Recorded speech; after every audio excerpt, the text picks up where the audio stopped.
السلام عليكم ورحمة الله تعالى وبركاته. رجعنا معكم من جديد فيديو جديد. نتمنى ان شاء الله يلقاكم وانتم في احسن الاحوال يا رب. اليوم غادي نقدم لكم ان شاء الله واحد الحلوى. غادي ندير 3 ديال الاشكال بعجينه واحده. تبعوا معايا الفيديو حتى الاخير.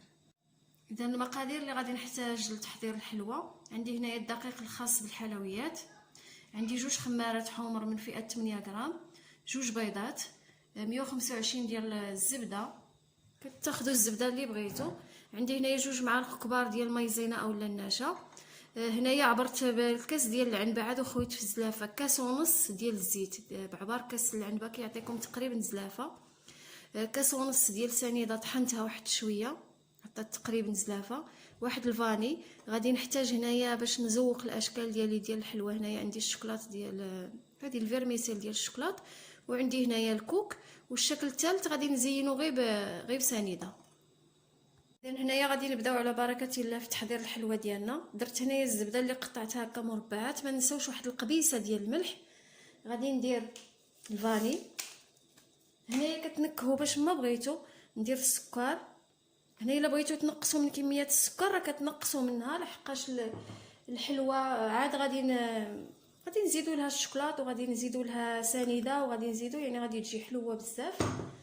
غادي ندير المايزينا اولا النشا، 2 معالق كبار،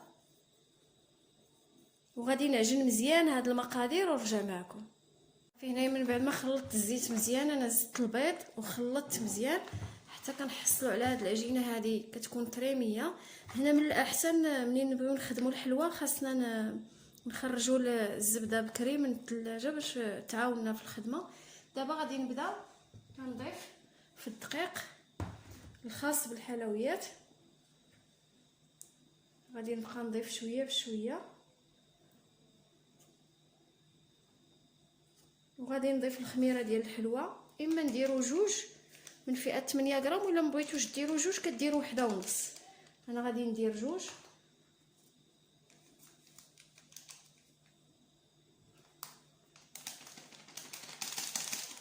صافي. وغادي نخلط العجين ديالي حتى نحصل على واحد العجينه اللي كتكون لينه. هنايا من بعد ما جمعت العجينه كنحصل على واحد العجينه لينه بحال هكا. قسمتها على 3. هذا الجزء غادي نخليه غير هكا. الجزء الثاني غادي ندير فيه الكوك. يمكن ما ذكرتوش معكم في المقادير، ولكن غادي نضيف واحد 2 معالق ديال الكوك. انا طحنتهم واحد شويه صافي. غادي ندخلو بحال بهذه الطريقه هذه، غير بالصبعان ديالنا راه غادي يدخل. الجزء الثالث غادي ندير فيه هذا الشعريه ديال الشوكولات. هنا وإلا كان خاصو شويه ديال الطحينه كنزيد واحد المعلقه ديال الطحين. صافي كندخلها هكا غير بالاصبع ديالي غير بشويه باش ما نذوبوهاش بهذه الطريقه هذه حتى كتجانس مع العجين ونرجع معها. صافي هنايا من بعد ما دخلت فيها الشوكولاط مزيان غادي ناخذها، غادي نديرها غير على شكل غريبه هكا دائرات. غادي نزيد انا واحد شويه، نكبروها واحد شويه باش تشق بحال هكا. راه ساهله ودغيا كتوجد. هذا الشكل الاول. انا غادي نكملو ونرجع معكم باش نديرو الشكل الثاني.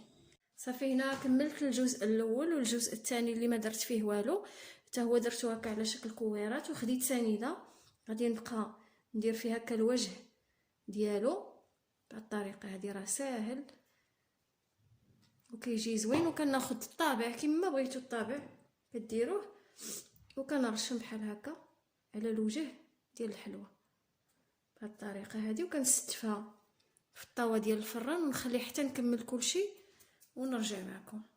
صافي هنايا الجزء الثالث اللي درت فيه الكوك كنطلقوه هكا بين واحد 2 بلاستيكات بالمدلك، وكناخذ هكا الفرشيطه وكنبقى نخدم فيه بحال هذا الشكل هذا. صافي هنايا من بعد ما خدمتها هكا بالفرشيطه راه ساهله غير بهذه الطريقه هذه. كنبقاو نحكوها وكنقطعوها بالكاس شكل هلال بحال هكا. راه ساهل. وكنستفوه في الطاوه ديال الفران. وفي هذا الاثناء انا راني شاعله الفران كيسخن. غادي نكمل كاع الحلوى ديالي وغادي ندخلها الفران. هذيك اللي درت بالشوكولات غادي ندخلها الفران لتحت باش تفكه، والاخرين غادي نديرهم في الفران العافيه تحت منهم. انا غادي نطيب الحلوى ونرجع معكم باش نشوفوا الحلوى كي جات. اذا اخواتي من بعد ما طابت الحلوه ديالنا كتجي على هذا الشكل وكتعطي واحد الكميه تبارك الله. هذه هي الحلوه اللي درت بالكوك. ها نتوما الشكل ديالها كي كيجي زوين، كتجي مزينه راسها براسها.